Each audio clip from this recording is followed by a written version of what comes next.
The helicopter gunship is one of the arbiters of the modern battlefield, offering a high level of performance and agility and flown by some of the world's most skillful airmen. The helicopter gunship is a small and comparatively elusive target. Yet this nippy platform can carry and deliver a large array of unguided, dumb and guided smart weapons, ranging from the simple machine gun bullet to the complex anti-tank missile. Some of these helicopter gunships are simple adaptations of existing civil as well as military transport helicopters with add-on weapons and sights, but others are dedicated creations, offering a high level of optimization in the full range of gunship roles over the battlefield. These roles have evolved from the escort, fire suppression and close support tasks of the Vietnam War to the destruction of heavy armor under the complex physical and electromagnetic conditions of today's battlefield.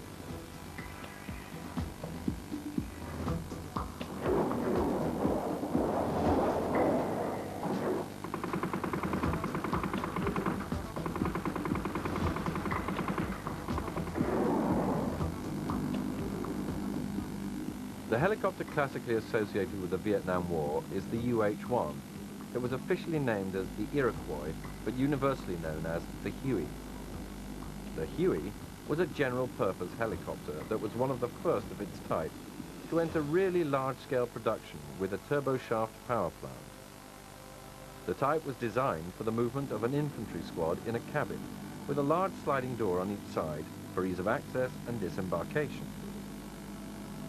Such were the capabilities of the ever-growing number of Huey helicopters in Vietnam that they ushered in the era of tactical air mobility for the land battlefield and became the cornerstone of the American land warfare effort in Vietnam.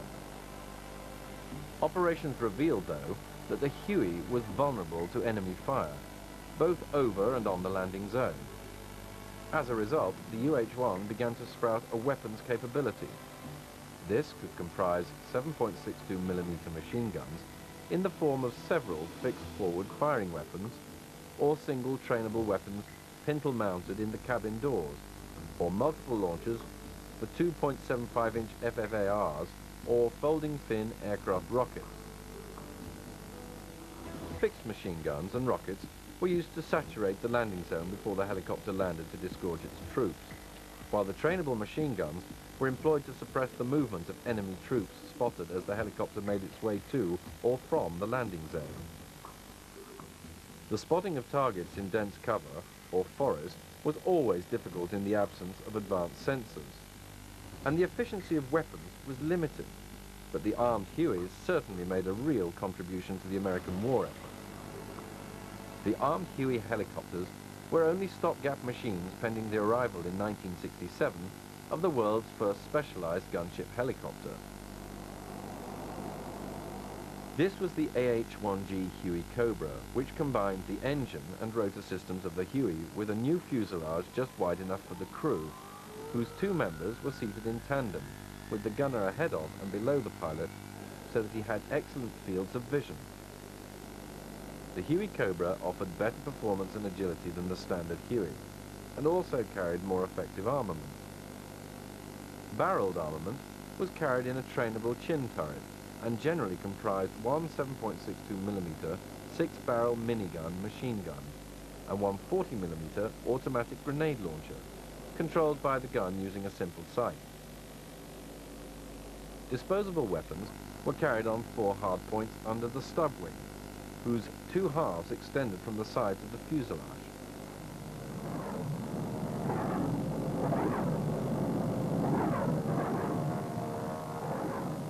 The weapons carried here were usually pods, each with a 7.62mm minigun or a 20mm rotary barrel cannon, or launchers for 7 or 19 2.75-inch FFAR rockets.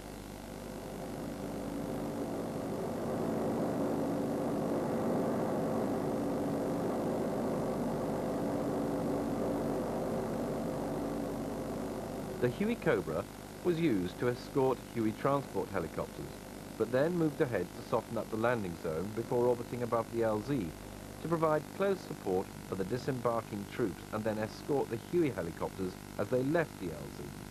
The success of the AH-1G in Vietnam paved the way for the type's development in a process still continuing at the end of the 20th century. This process has included a twin-engine series for the US Marine Corps in the AH-1J Sea Cobra, AT-1T Improved Sea Cobra, and AH-1W Super Cobra variants, leading to the definitive AH-68 Viper, due to enter service in 2005 with a host of improvements. Over the same period, the US Army has persevered with the single-engine Huey Cobra, with the AH-1Q that added a potent anti-tank capability through the introduction of the TOW heavyweight missile, and then the AH-1S that developed through 3 interim standards with many operational enhancements for the close support and anti-tank roles. In these variants, the stub wing carries gun pods, multi-tube rocket launchers and anti-tank missiles, but a greater fire suppression capability was provided by the adoption of a universal turret in the chin position. This could carry any of several weapon types, although the standard cannon is the M197 3-barrel cannon of 20mm caliber. To control these weapons, the gunner has a sight more advanced than that in the AH-1G, and both crew members also have helmet-mounted sights. Greater weapon aiming accuracy is provided by a more capable fire control system with a laser rangefinder. Battlefield survivability is another matter that has been addressed, and the latest version of the Huey Cobra has active defense in the form of a jammer to confuse the heat-seeking guidance of many IR-guided missiles and a launcher for flares and chucks.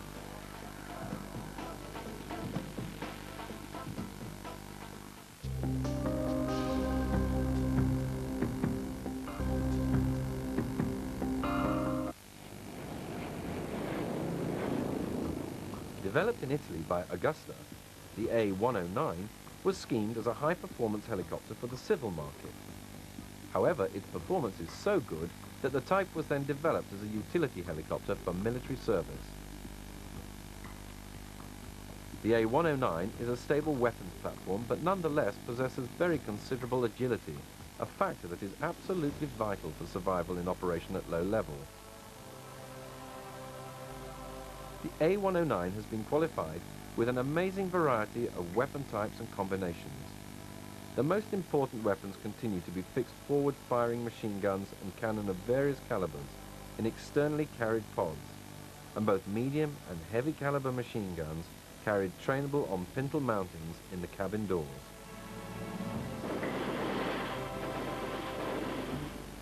Many types of air-to-surface rockets in calibers ranging from 51 to 122 millimeters can also be carried for the fire suppression role.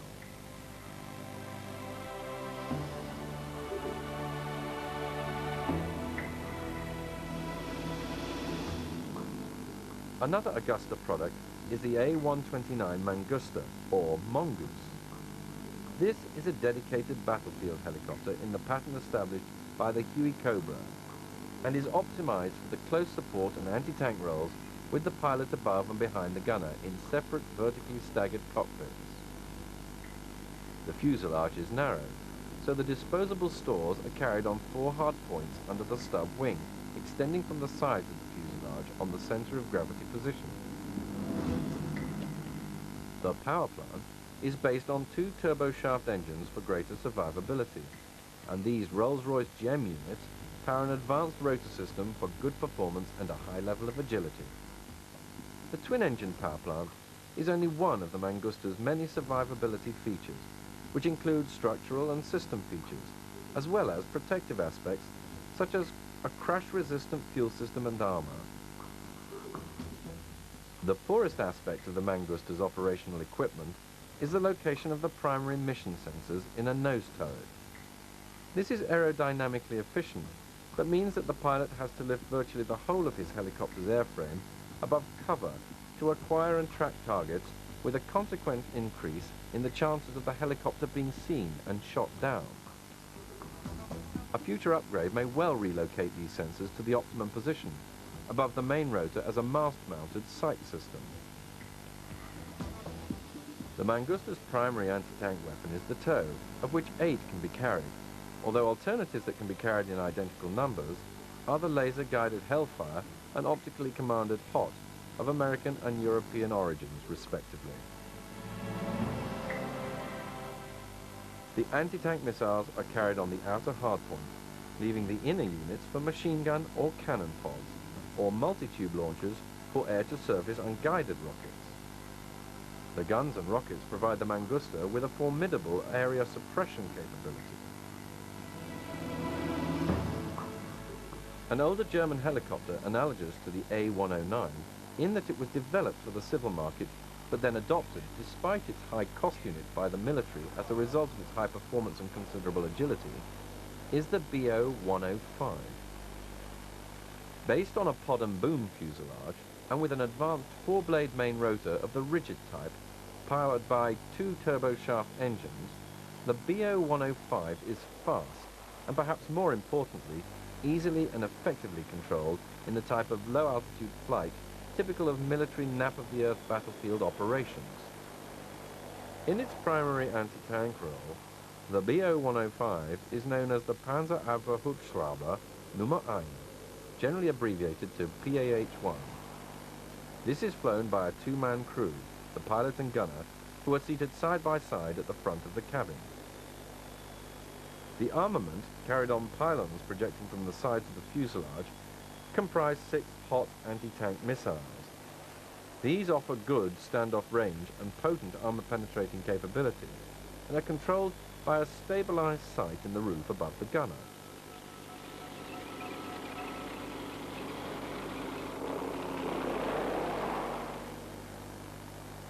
The operational philosophy favored by the Germans at the time of the PAH-1's debut, when the USSR was still the only conceivable enemy, was the employment of ambush tactics on the wooded and rolling country of the German plain. This appeared to be the most obvious, but also the most likely axis of advance for Soviet armor plunging westward into Western Europe. The Germans, therefore, practiced helicopter anti-tank operations over this terrain at all times, under all weather conditions, by day and night, so that the PAH-1 crews could become wholly familiar with the country over which they might have to fight. German crews were thus able to discover and examine the best possible spots for helicopter ambushes of Soviet armor.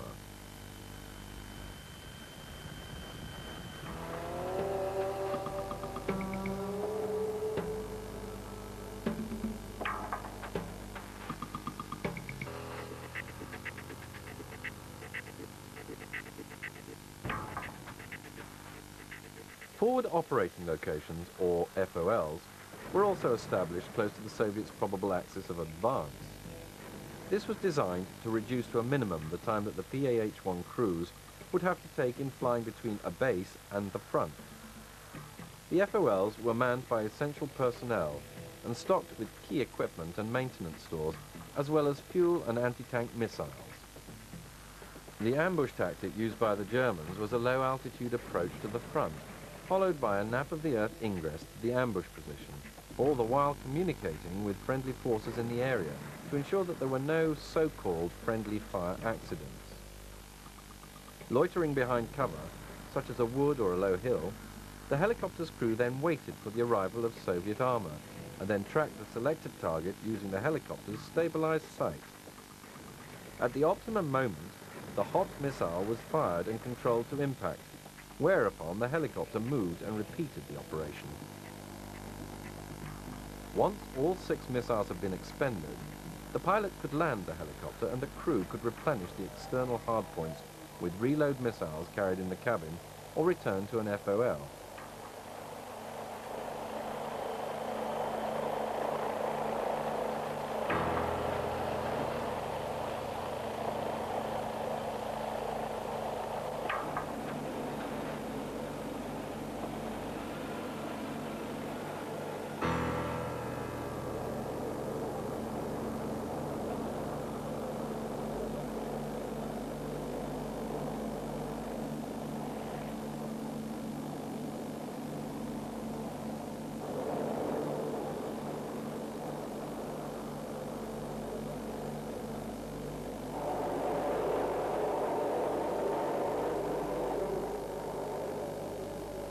The type selected as replacement for the PAH-1 and also for the Gazelle, operated in the same role by the French, is a collaborative venture by Eurocopter, which was created to combine the helicopter's interests of Aerospatiale and MBB. This advanced anti-tank type is known to the French and Germans as the Tigre and Tiger respectively, and is a highly capable machine offering high performance, good maneuverability, and the combination of advanced electronics and weapons. The weapons system is based on the use of the Trigger, or HOT-2 anti-tank missiles carried externally under the stub wing and aimed with the aid of a mast-mounted sight fitted with stabilized sensors. The underwing hardpoints can also carry cannon and machine gun pods or multi-tube rocket launchers, and there are wingtip positions for up to 4 short-range AAMs used in the self-protection and escort roles. The pilot and gunner are seated in tandem with the unusual arrangement of the pilot ahead of and below the gunner in separate cockpits, and the two men have at their disposal comprehensive flight and targeting systems. Survivability was high on the design team's agenda, and the combination of a twin-engine power plant and a 4-blade rotor provide excellent performance. The SA-342M, operated by the French Army's Air Corps in the anti-tank role, was created by Aerospatiale as a version of the Gazelle light utility helicopters. The Gazelle has been revealed in operations, most notably by the British in the Falkland Islands, to be lacking in the structural integrity to survive battle damage, so the viability of the SA-342M may be doubted. What the helicopter does possess is speed and low-level agility, even though it had only a single-engined power plant and 3-blade main rotor. Anti-tank operations are made possible by the installation of a stabilized roof sight above the gunner, who is seated beside the pilot. Outriggers carry 6 hot anti-tank missiles, and these wire-guided units are effective weapons when delivered accurately. As a private venture, Aerospatiale developed the AS-565 Panther as the specifically military variant of its AS-365 Dauphin II civil general-purpose helicopter, which has a twin turboshaft power plant to drive a 4-blade main rotor and 11-blade shrouded tail rotor known to the French as fenestron.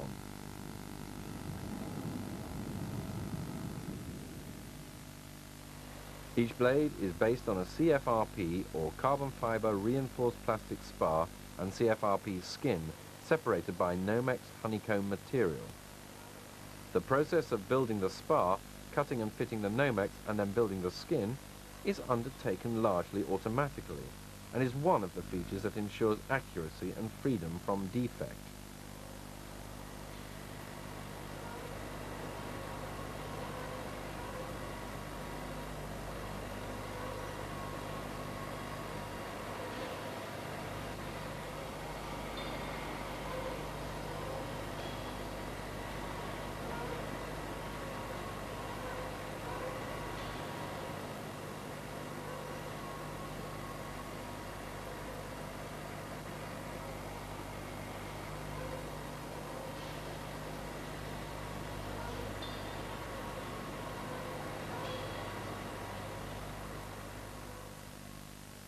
Once each blade has been completed in its basic form, it is fitted on its leading edge with an abrasion-resisting layer of fiberglass and stainless steel.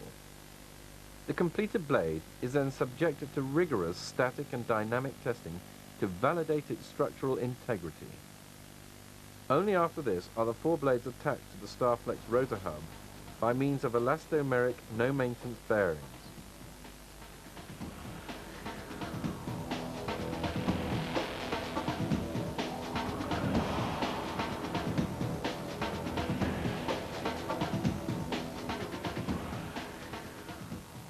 The Panther can carry up to 10 troops or freight in its cabin, as well as the crew of 2, and also has provision for 2 outriggers curving upward and then outward from the lower sides of the fuselage for the carriage of weapons. The outrigger's 2 hardpoints can lift multi-tube launchers, each carrying 22 68mm or 19 2.75-inch rockets or 2 GIAT N621 pods, each fitted with one 20mm fixed forward firing cannon. These 2 weapon types provide the Panther with a powerful attack capability in the defense suppression role.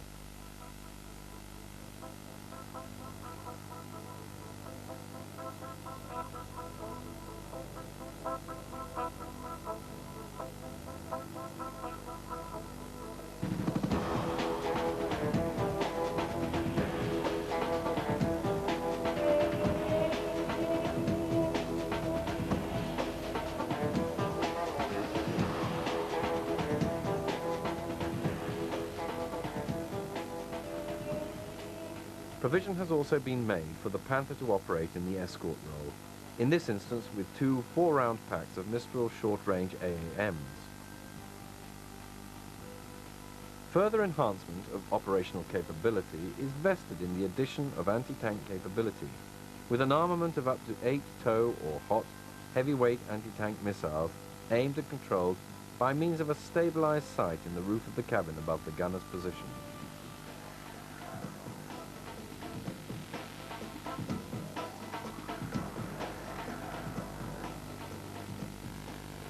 The primary British helicopter for tactical operations, both naval and military, is the Lynx, designed and manufactured by Westland as a truly excellent light helicopter possessing a very high speed and phenomenal agility.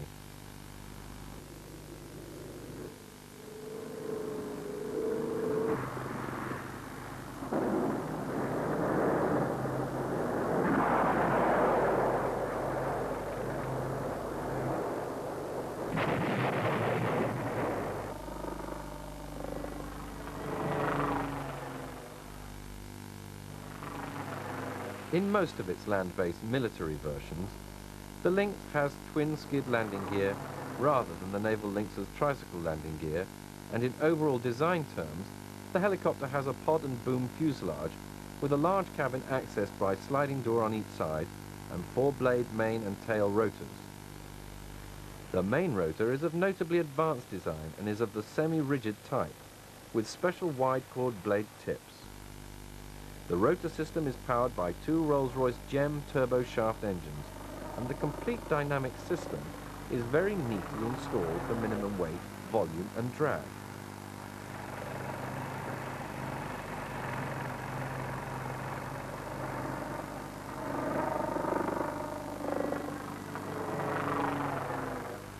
In the anti-tank role, the Lynx is fitted for the external carriage of two launcher units, each carrying 4 tow missiles, which are aimed and controlled via a Hughes M65 stabilized sight manufactured under license in the UK and retrofitted with a thermal sight for full nocturnal capability. Another 8 missiles can be carried in the cabin so that the helicopter can land and replenish its launchers without return to base. And there is also provision for the pintle mounting in each cabin door of a trainable machine gun. The Lynx can also operate in the escort and close support roles, the former with 2 fixed forward firing cannon, generally of 20mm caliber, and the latter with unguided rockets and machine guns.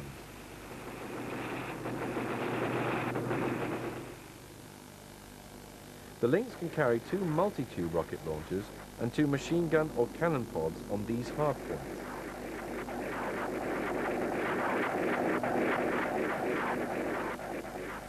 Alternatives to the tow are up to 8 Hellfire fire and forget missiles or hot wire guided missiles. Another option is the carriage of an anti-tank missile team, which can be launched in an ambush site with its launcher and a number of Milan missiles. The tow heavyweight missile remains the British Army's anti-tank missile of choice for the Lynx.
The latest version of the Lynx is the Battlefield Lynx based on the Lynx 3 concept. This improved helicopter has wheeled landing gear, and the full range of defensive elements introduced piecemeal on the Lynx, and the combination of an uprated power plant and the advanced swept-tip main rotor further enhances performance and agility, despite the Battlefield Lynx's higher takeoff weight.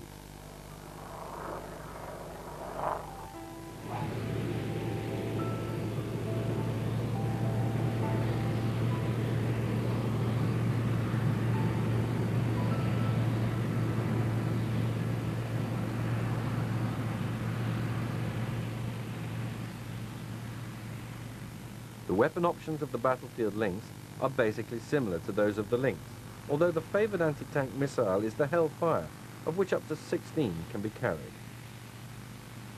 The cabin is basically the same as that of the Lynx, and can therefore be used to carry a full infantry section or anti-tank missile team.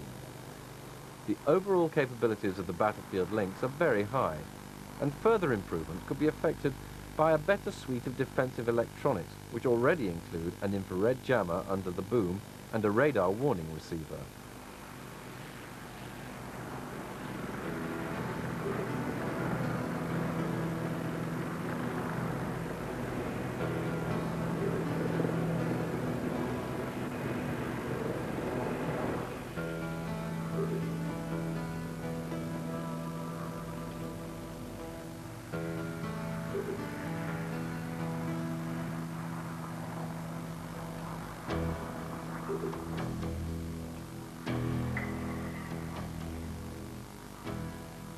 Designed by Hughes, which then became part of McDonnell Douglas, who finally merged with Boeing and lost their identity, the Defender is a very neat and attractive military helicopter, based initially on the Model 500 with its rounded nose, and now on the Model 530 with its horizontal chisel nose.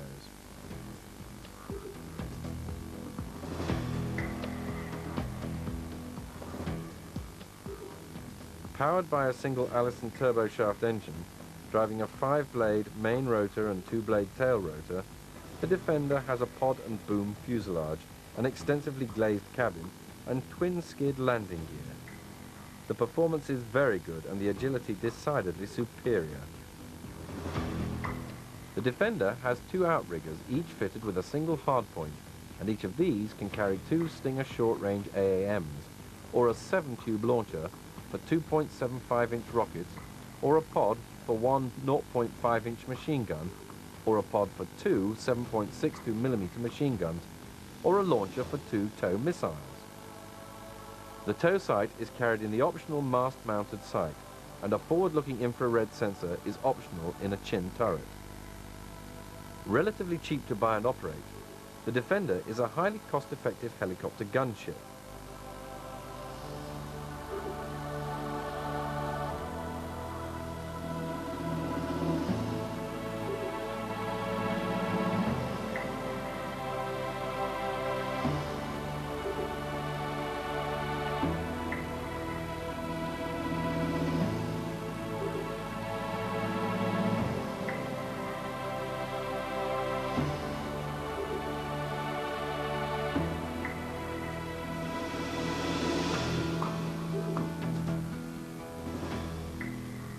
The UH-60 Black Hawk was developed by Sikorsky as a replacement for the UH-1 in service with the US Army.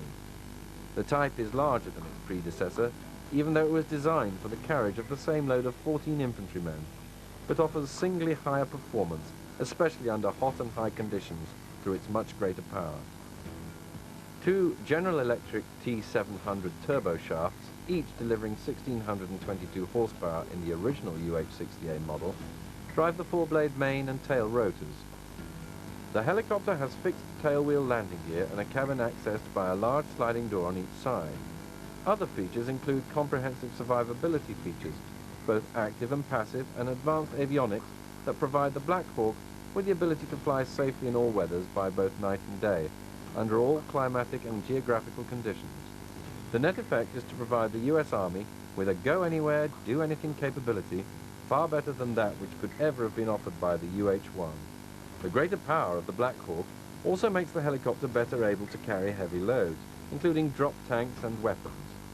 This capability is provided by the specially developed ESSS, or External Store Support System, which comprises a pair of strut-braced pylons, each carrying 2 hardpoints.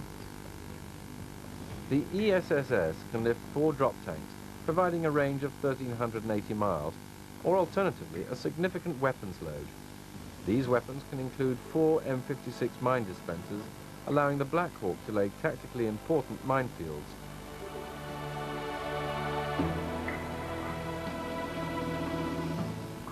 Multi-tube launchers for the new 2.75-inch Hydra rocket that has replaced the venerable FFAR, machine gun and/or cannon pods, and anti-tank missiles. These last are of the Hellfire type, and 32 of these potent weapons can be carried as 4 4-round launchers on the hardpoints, plus 156 reload weapons in the cabin. Laser designation for the missiles is provided by the Bell OH-58 Scout helicopter or friendly ground forces.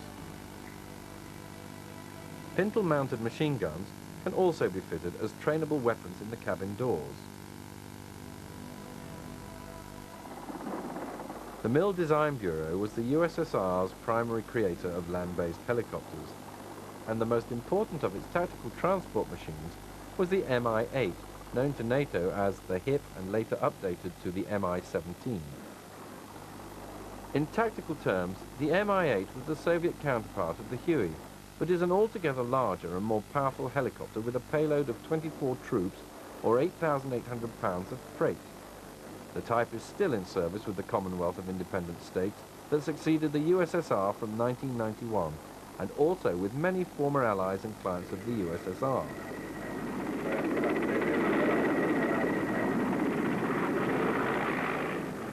The Mi-8 was extensively used during the 1980s in the Soviet effort to seize Afghanistan, and was vitally important in the Raptors for 55mm rockets and also 4 anti-tank missiles.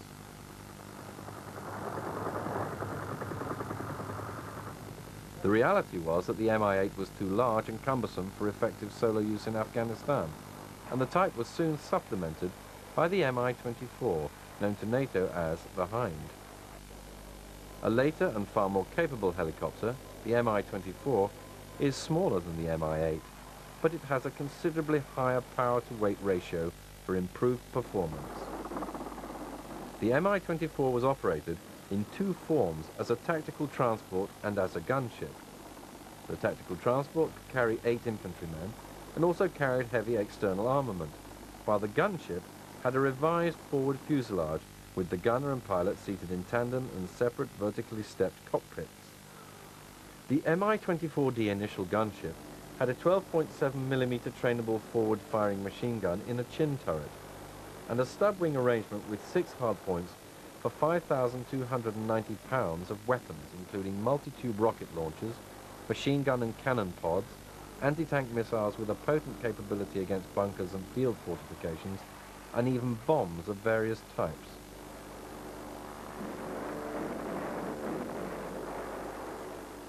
The availability of the Mi-24 radically improved the capabilities of the Soviet forces in Afghanistan, but despite its moderately advanced defensive features, including a chaff and flare dispenser system, the Mi-24 still suffered heavy losses.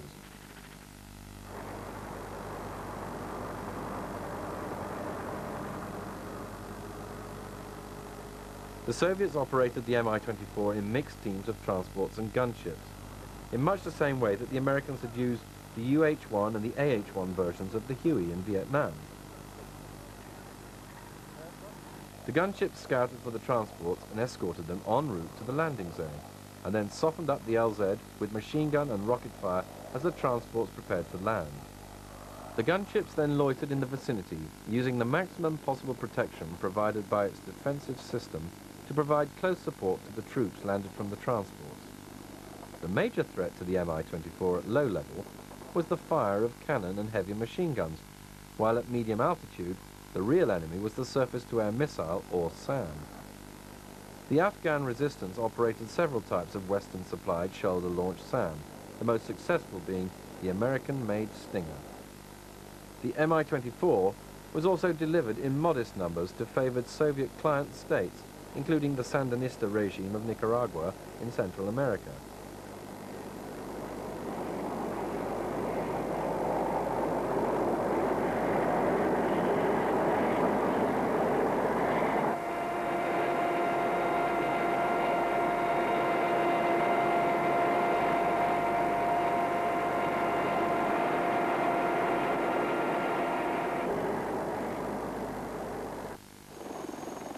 The gunship helicopter that is currently the most advanced weapon of its type in the arsenals of several American aligned nations is the AH-64 Apache, designed by Hughes, but now a Boeing product after passing initially into the hands of McDonnell Douglas. Fast and agile, the Apache has a potent power plant of two 1,696 horsepower General Electric T700 turbocharts, and this permits the carriage of a heavy weapons load delivered with maximum efficiency with the aid of an advanced nav attack or navigation and attack system. This provides flexibility of operation under all weather and geographical conditions, by day and night, and makes the Apache a truly formidable operator. The primary armament in the anti-tank role, which is the Apache's main task, is 16 Hellfire missiles in 4 quadruple packs on the hardpoints under the stub wing. These laser-guided missiles offer a long standoff range and devastating armor-piercing capability, and have the advantage that they can be launched and left to their own devices as long as the target is still illuminated by a friendly air or ground-based laser. The suppression of enemy ground defenses and the engagement of lighter targets, such as armored personnel carriers, is the task of the 30mm chain gun cannon in a trainable mounting under the fuselage.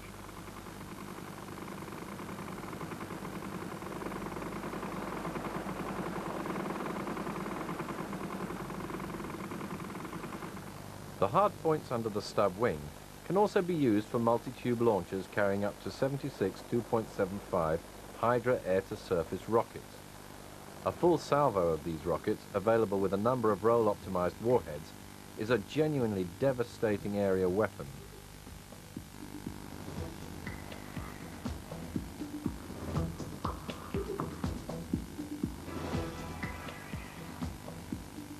Both crew members wear the helmet associated with the Integrated Helmet and Display Sighting System, or IHA-DDS, which allows each member of the crew to look at and thereby designate a target off the helicopter's line of flight.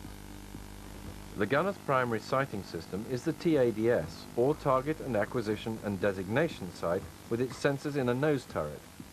Providing for night as well as day use, the sensors include direct view optics, a TV camera, an FLIR, or forward-looking infrared unit, a laser spot tracker, and a laser rangefinder and designator.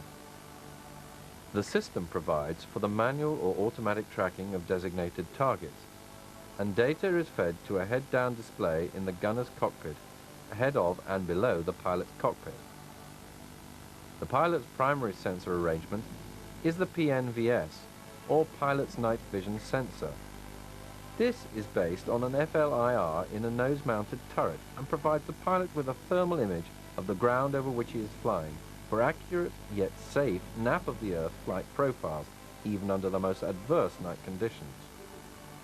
Survivability is also essential to the effective use of the Apache, and the helicopter therefore features a titanium bath in which the members of the crew sit, side and airframe structural redundancy, duplication of key equipment items, widely spaced twin engines, and a crash-worthy fuel system.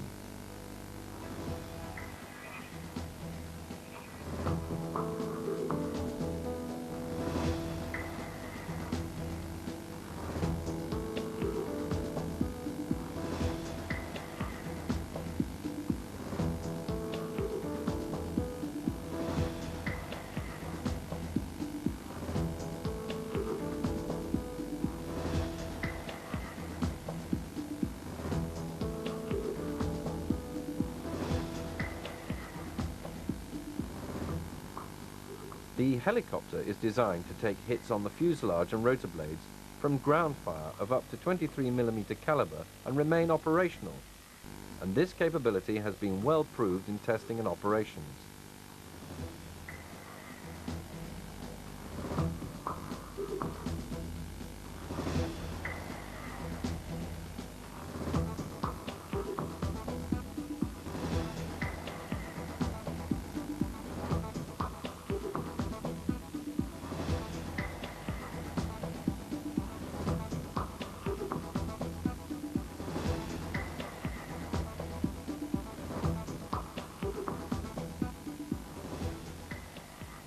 The Apache is also easy to maintain, for the type was designed with many items reachable from the ground or low platforms by means of a multitude of access panels.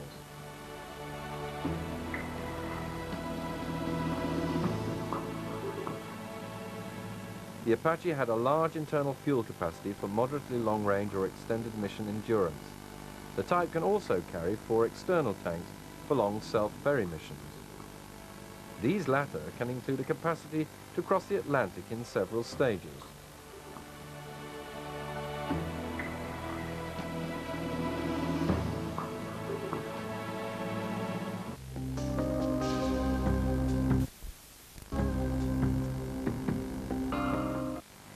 Long-range deployment is better provided in transport aircraft, such as a C-5 Galaxy and C-141 Starlifter, and this is facilitated by the fact that the Apache can be partially dismantled without difficulty.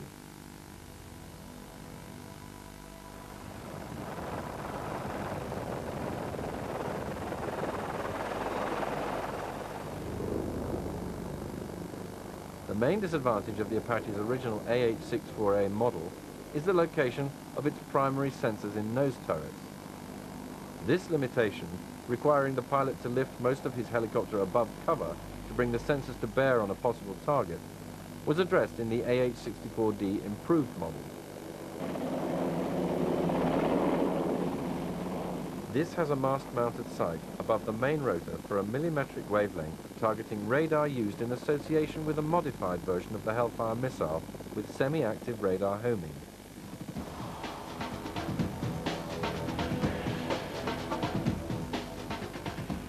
The rest is a much improved operational capability, but a helicopter that now has to lift only the radar above cover to find and engage targets. The rest of the Apache's weapons capability remains unaltered. The capabilities of the Apache in its AH-64A version were amply demonstrated in the 1991 war with Iraq. In this campaign, the Apache provided magnificent support for Allied as well as American ground forces with its anti-tank and close support weapons. The Apache was able to spot and engage concealed targets such as Iraqi observation posts and command bunkers, the effect of the American helicopters' attack not infrequently ending with the cooking off of any ammunition in the Iraqi position. The Apache was also the terror of Iraqi armor and troop movements. When a convoy was discovered, the American helicopters destroyed the leading vehicles, effectively halting the convoy, and then the last vehicles to prevent any turning back. The helicopters could then roam up and down the convoy to achieve its total destruction.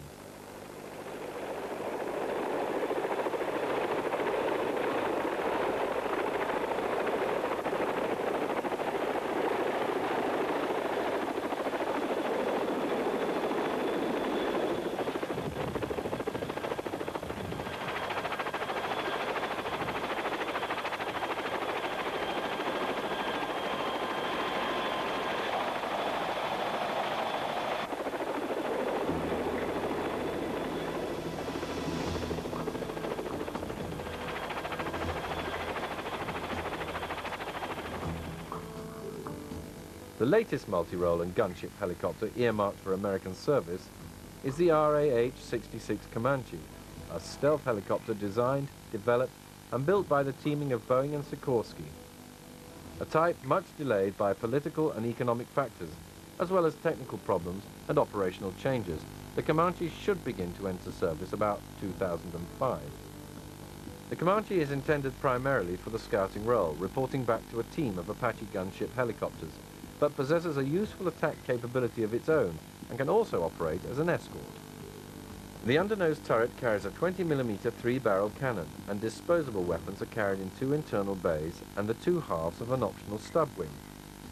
The internal bays each carry an extending launcher for 3 Hellfire anti-tank or 6 Stinger short-range AAMs, while the stub wing can lift 8 Hellfire and 16 Stinger missiles. The whole design is optimized for low noise and heat emissions, and is shaped externally and internally to dissipate or trap the emissions of an enemy radar. The result is a helicopter offering very high performance and very low observability, and as such clearly marks the path forward in the design and operation of helicopter gunships into the first part of the 21st century.